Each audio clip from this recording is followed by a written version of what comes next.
بسم اللہ الرحمن الرحیم۔ شروع اللہ کے نام سے جو بڑا مہربان نہایت رحم والا ہے۔ ان الحمد للہ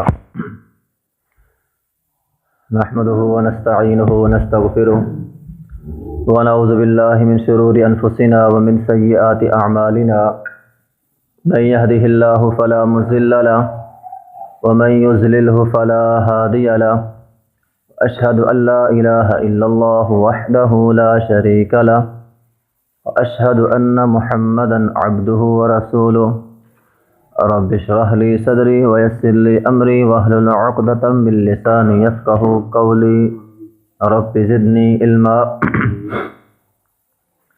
یہ صفحہ نمبر 330 اور آیت نمبر 23 اور 24۔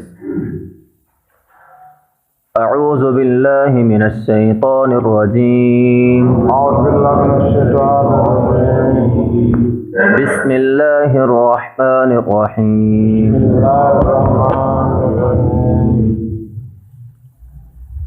ولا تقولن لشيء إني فاعل ذلك غدا إلا أن يشاء الله واذكر ربك إذا نسيت وقل عسى أن يهديني ربي لأقرب من هذا رشدا۔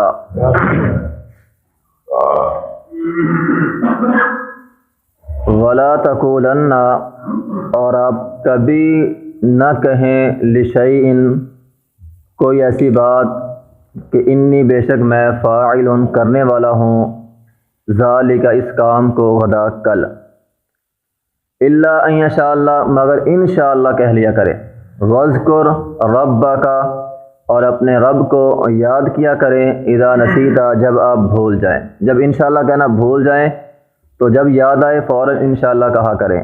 وقل، اور اے پیغمبر آپ کہہ دیجئے، عسیٰ امید ہے، ان یہدینی یہ کہ وہ مجھے بتائے گا، ربی میرا رب، لأقربا اس سے بھی زیادہ، من ھذا اس سے بھی زیادہ، راشدہ ہدایت کی بات۔ ولا تقولن لشيء انی فاعل ذلك غدا الا ان یشاء اللہ۔ سورت کے شروع میں ہم نے پڑھا تھا کہ جب مشرکین مکہ نے نبی علیہ السلام سے 3 سوال کیے تھے تو نبی علیہ السلام نے فرمایا میں ان سوالوں کے جواب تمہیں کل بتلاؤں گا، لیکن آپ نے انشاءاللہ نہ کہا، جس کی وجہ سے وحی کا سلسلہ چند دنوں کے لیے بند ہو گیا۔ تو پھر جب وحی آئی تو جبرائیل علیہ السلام اللہ رب العزت کی جانب سے یہ پیغام لے کر آئے تھے کہ اللہ کے رسول جب بھی آپ کسی سے کوئی وعدہ کریں یا کسی کام کا پختہ عزم کریں تو ساتھ انشاءاللہ کہہ لیا کرے۔ آپ نے انشاءاللہ نہیں کہا تھا، جس کی وجہ سے وحی کا سلسلہ چند دیر بند رہا، اس لیے جب بھی آپ کسی سے کوئی وعدہ کریں تو فوراً انشاءاللہ کہہ لیا کرے۔ وَاذْكُرْ رَبَّكَ إِذَا نَسِيتَ، اور جب انشاءاللہ کہنا آپ بھول جائے تو جب بھی آپ کو یاد آئے فوراً انشاءاللہ کہہ لیں۔ تو یہاں لفظ ہے اذا نسیت، جب آپ بھول جائیں، جس سے پتہ یہ چلا نبی علیہ السلام بھول جایا کرتے تھے، اور بھول کا ہونا یہ انسانیت کی علامت ہے، بشریت کی علامت ہے، اور اس سے پتہ یہ چلا نبی علیہ السلام بشر تھے، کیونکہ نور جو ہے وہ بھولتا، اللہ تعالیٰ نور ہے، اللہ تعالیٰ نہیں بھولتا، انسان بھولتا ہے، بشر بھولتا ہے، تو نبی علیہ السلام بھول جایا کرتے تھے۔ تو فرمایا جب آپ بھول جائیں تو فوراً جب آپ کو یاد آئے فوراً آپ نے انشاءاللہ کہنا ہے۔ اس کے علاوہ بھی کئی ایک مقامات پر آپ بھولے، مثلا ایک دفعہ نبی علیہ السلام 4 رکعت فرض کی بجائے آپ نے 2 رکعت پڑھا دی، 2 رکعتیں پڑھا کر آپ نے سلام پھیر دیا۔ کچھ لوگ جو تجارت کرنے والے ہوتے ہیں، کاروبار کرنے والے ہوتے ہیں، وہ فوراً اٹھ کر چلے گئے، انہوں نے سمجھا شاید نماز 2 رکعت ہوگی ہے، نبی علیہ السلام نے پڑھائی ہے 2 رکعت ہوگی، انہوں نے پڑھی اور چلے گئے۔ بہت سے صحابہ کرام بیٹھے بھی رہے۔ بہرحال نبی علیہ الصلوۃ والسلام مصلی سے اٹھے، مسجد کے باہر ایک ستون کے ساتھ کھڑے ہو گئے جا کے۔ اب کسی صحابی کے اندر ہمت نہیں تھی کہ وہ نبی علیہ الصلوۃ والسلام سے پوچھ لے۔ نبی علیہ الصلوۃ والسلام کو اللہ تعالیٰ نے رعب اور دبدبہ دیا ہوا تھا، صحابہ کرام نبی علیہ الصلوۃ والسلام سے ایسے سوال نہیں کرتے تھے۔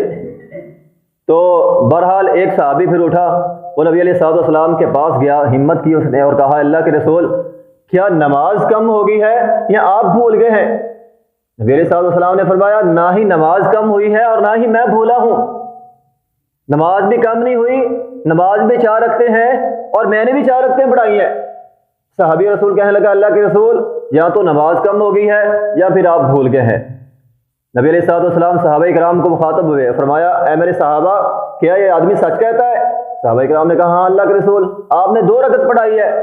نبی علیہ الصلوۃ والسلام نے فرمایا نماز کم نہیں ہوئی، میں بھول گیا ہوں۔ نبی علیہ الصلوۃ والسلام آئے اور آپ نے آ کر 2 رکعتیں اور مزید پڑھائیں اور اس کے بعد آپ نے سجدہ ساز کیا۔ اسی طرح ایک مرتبہ تکبیر ہو چکی تھی، نبی علیہ الصلوۃ والسلام مصلی بارہ کر کھڑے ہو گئے، تکبیر ہو گئی، نبی علیہ الصلوۃ والسلام نے مصلی چھوڑا، اپنے گھر چلے گئے۔ صحابہ کرام بڑے پریشان ہوئے، نبی علیہ الصلوۃ والسلام مصلی چھوڑ کر گھر چلے گئے، یہ کیا معاملہ؟ تو عجب پریشان ہو گئے۔ تھوڑی دیر کے بعد نبی علیہ الصلوۃ والسلام اپنے گھر سے نکلے تو آپ کے بالوں سے پانی ٹپک رہا تھا۔ اصل میں دراصل نبی علیہ الصلوۃ والسلام غسل کر کے آ رہے تھے، نبی علیہ الصلوۃ والسلام نے فرضی غسل کرنا تھا اور آپ کو بھول گیا تھا کہ میں نے فرضی غسل کرنا ہے، تو جب تکبیر ہوئی تب آپ کو یاد آیا کہ میں نے تو ابھی غسل بھی کرنا ہے۔ نبی علیہ الصلوۃ والسلام اپنے گھر میں گئے اور غسل کر کے واپس آ کے صحابہ کرام کو نماز پڑھائی۔ تو اس سے پتہ یہ چلتا ہے نبی علیہ الصلوۃ والسلام بھول جایا کرتے تھے، لیکن اس کا مطلب اب یہ بھی نہیں ہے، اس کا مطلب اب یہ بھی نہیں ہے کہ ہم یہ بات کہہ ڈالیں کہ نبی علیہ الصلوۃ والسلام تو بھول جایا کرتے تھے۔ تو ہو سکتا ہے قرآن کا کچھ حصہ نبی علیہ الصلوۃ والسلام بھول گئے ہو، یا نبی علیہ الصلوۃ اللہ تعالیٰ کا کوئی حکم ہو نبی علیہ الصلوۃ والسلام پر نازل کیا ہو اور نبی علیہ الصلوۃ والسلام نے وہ حکم ہم تک نہیں پہنچایا اور بھول گئے ہیں۔ نہیں، ایسا نہیں ہوا۔ جب بھی یہ بات یاد رکھنے والی ہے، جب بھی نبی علیہ الصلوۃ والسلام بھولے ہیں اللہ تعالیٰ نے فوراً آپ کی رہنمائی کی ہے۔ کبھی ایسا نہیں ہوا کہ آپ بھول گئے ہوں اور اللہ تعالیٰ نے رہنمائی نہ کی ہو۔ جب بھی آپ بھولے ہیں فوراً رہنمائی نازل ہوئی ہے۔ یہی وجہ ہے امی جی عائشہ رضی اللہ تعالیٰ عنہا کہا کرتی تھی کہ وہ انسان سب سے بڑا جھوٹا ہے، وہ انسان سب سے بڑا جھوٹا ہے جو انسان یہ بات کہے کہ نبی علیہ الصلوۃ والسلام نے دین میں سے کچھ حصہ چھپا لیا ہے، سارا دین ہم تک نہیں پہنچایا، تھوڑا سا حصہ چھپا لیا ہے۔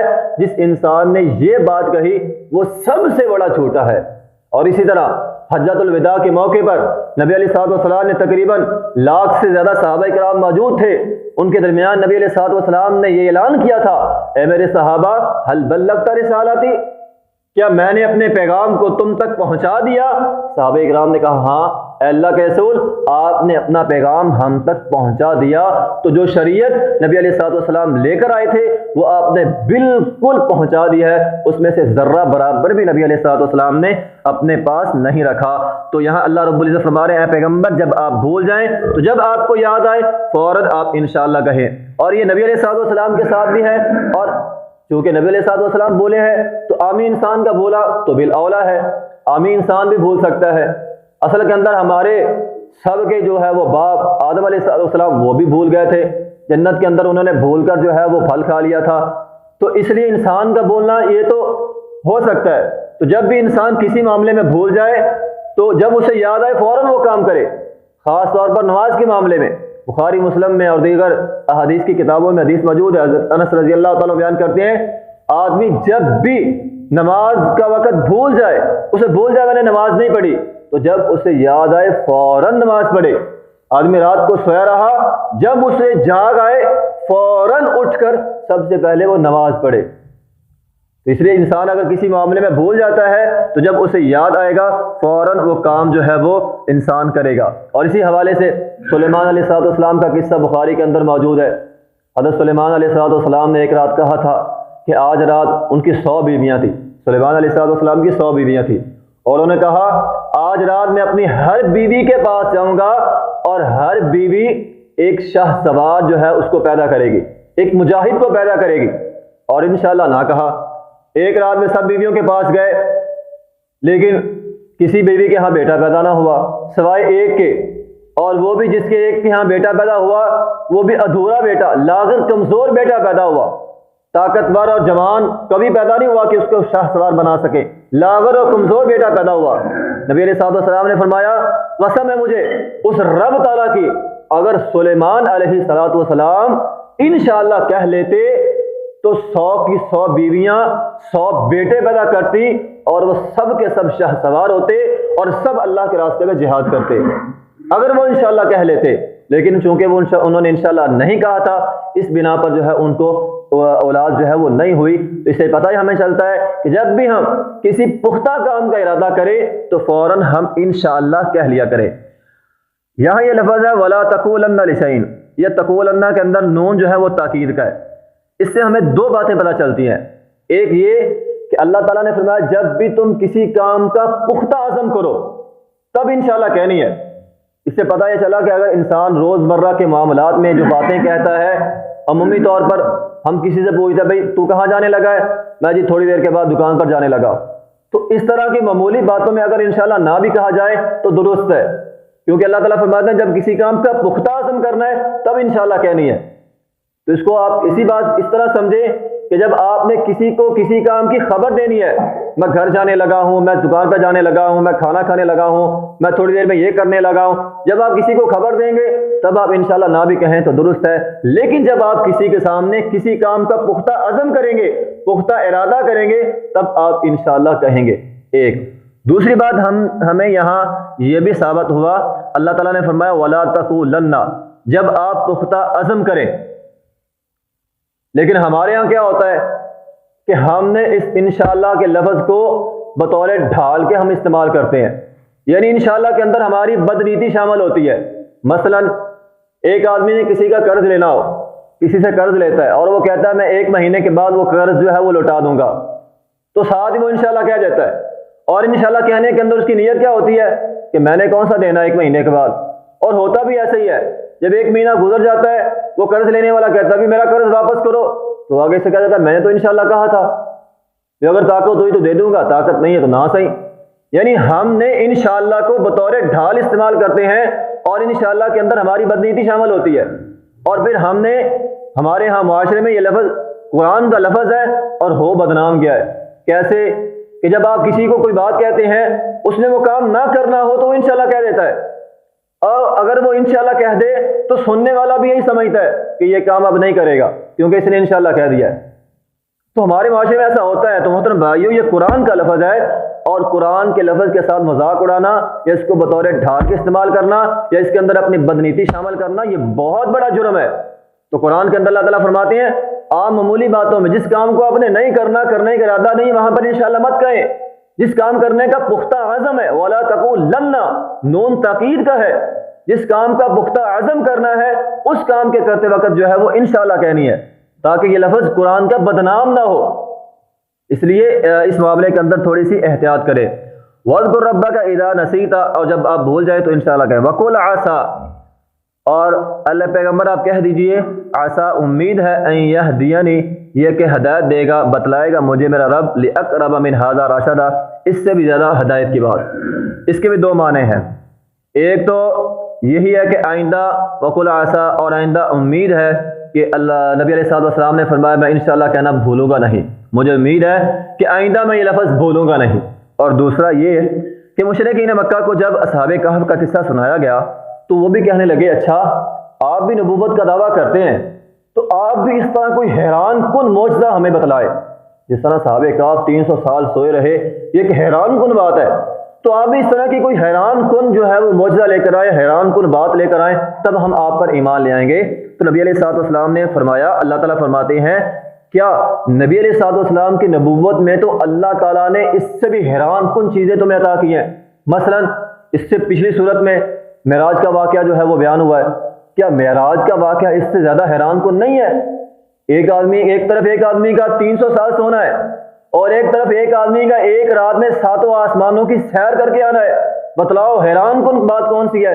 اور یقیناً معراج کا واقعہ اس سے بھی زیادہ حیران کن تھا۔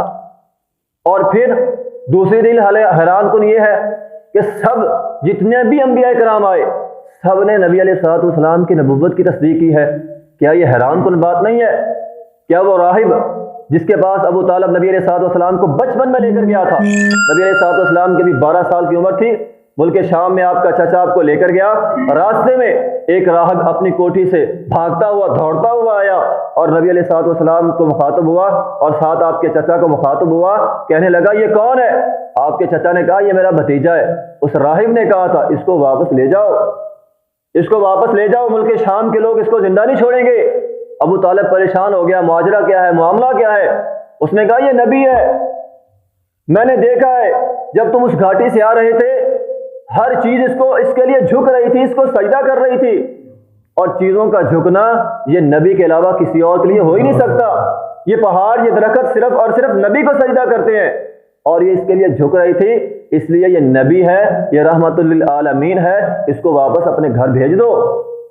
تو یہودیوں عیسائیوں نے جو صحیح معنوں کے اندر یہودی عیسائی تھے انہوں نے آپ کی نبوت کی تصدیق کی ہوئی تھی۔ ورقہ بن نوفل نے وہ آپ کی معجزات دیکھ کر پہچان گیا تھا، آپ کی باتیں سن کر عبداللہ بن سلام رضی اللہ تعالیٰ عنہ یہودی تھے، یہودیوں کے عالم تھے، مسلمان ہو گئے۔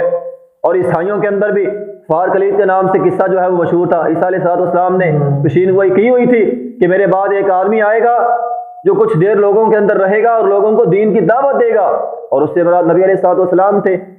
تو نبی علیہ السلام نے فرمایا باقی انبیاء کرام میری نبوت کی تصدیق کر کے گئے ہیں، یہ اس سے بھی حیران کن بات ہے۔ اور پھر اس سے اگلی بات ایک اور بھی ہے کہ حیران کن یہ بھی ہے آپ کا ہجرت میں نکلنا۔ وہ اصحاب کہف تو 7 لوگ تو چوری چھپے اپنے علاقے سے نکلے تھے، لیکن اے پیغمبر آپ کو ہم یہاں سے نکالیں گے اس سے بھی حیران کن طریقے سے۔ وہ کون سا؟ وہ تو چوری چھپے نکلے تھے، آپ سب کے سامنے نکلیں گے۔ یہ لوگ 10-12 لوگ آپ کے گھر کے سامنے نیزے تان کر تلواریں تان کر کھڑے ہوں گے اور آپ ان کے درمیان سے نکل جائیں گے۔ اور نبی علیہ السلام کا اس طرح سب لوگوں کے درمیان سے نکلنا یہ بھی حیران کن تھا۔ تو نبی علیہ السلام نے فرمایا اللہ تعالیٰ نے تو مجھے حیران کن چیزیں جو ہیں وہ عطا کی ہیں، اس لیے تم مجھ پر ایمان کیوں نہیں لاتے؟ تو انہوں نے کہا تھا صحابہ کہف سے حیران کن بات ہو، تو معراج کا واقعہ اور دیگر واقعات جو ہیں یہ اصحاب کہف کے واقعے سے بھی حیران کن ہے۔ لِأَقْرَبَ مِنْ هَذَا رَشَدًا، قریب ہے کہ اللہ تعالیٰ مجھے اس سے بھی زیادہ حیران کن چیزیں جو ہے وہ عطا کرے گا۔ تو نبی علیہ السلام کو اللہ رب العزت نے نبوت پر بہت سی ایسی دلیلیں ہیں جو اصحاب کہف سے بڑھ کر حیران کن ہے۔ اس لیے اے مشرکین تم نبی علیہ السلام کی نبوت کو تسلیم کیوں نہیں کرتے؟ وآخر دعوانا الحمدللہ رب العالمین۔